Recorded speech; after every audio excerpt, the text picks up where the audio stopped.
I can't stress enough how important movement is in a game like this. Oh, another one. Bobbing and weaving. Gets the tree, you're now screwed. You're now dead. You just didn't This know. is how you outplay, outshine, and outmaneuver your opponent. This is how you get those chicken dinners and do it with style. But there's more to it than just looking good. Using your lean, your crouch, your prone, and your mechanical keyboard skills is paramount in winning in PUBG. Knocked him. Another one behind me. Now I like to think I'm pretty decent at the game and I utilize movement pretty well. I'm still learning, but from what I've learned and from watching guys like Chappie featured in this video, Cloud9 Pro Player, Viss from TSM, and Shroud, these guys are always moving. They're very elusive, hard to hit, and they're accurate. They know how to lean in and out and they know how to use their cover. When utilizing movement, this increases the likelihood that the enemy will miss you for being much more unpredictable. This is one of those games where more often than not you're going to look and you're going to feel pretty stupid. You're going to be bouncing around and jumping all over, trying to identify your target, trying to get that shot off, or trying to get to cover. But I promise you, if you do utilize that movement, the likelihood of you coming out of that scenario alive increases exponentially.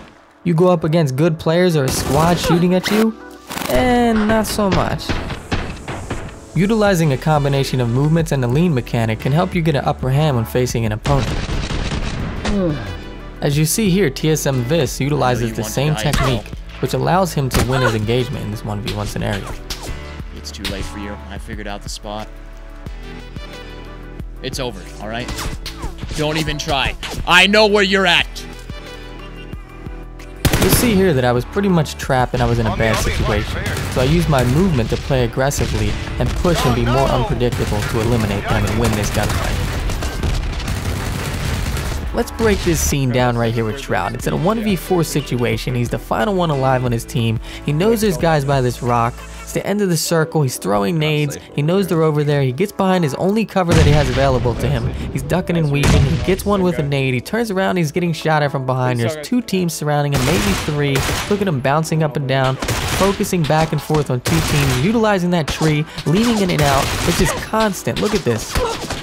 Floating like a butterfly, stinging like a bee, and just like that, he eliminates everybody and wins the game.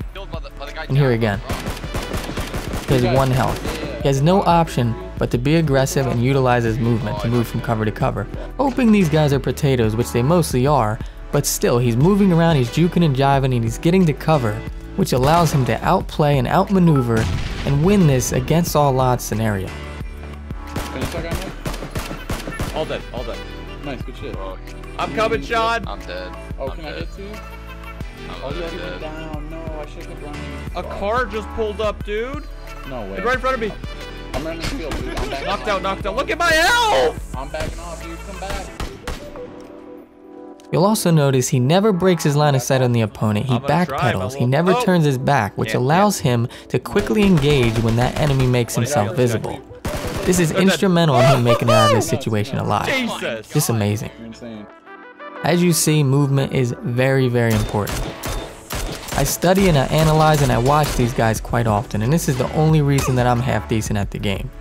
So you guys can do it too. So I strongly advise you start creating those habits. You go out there, you practice.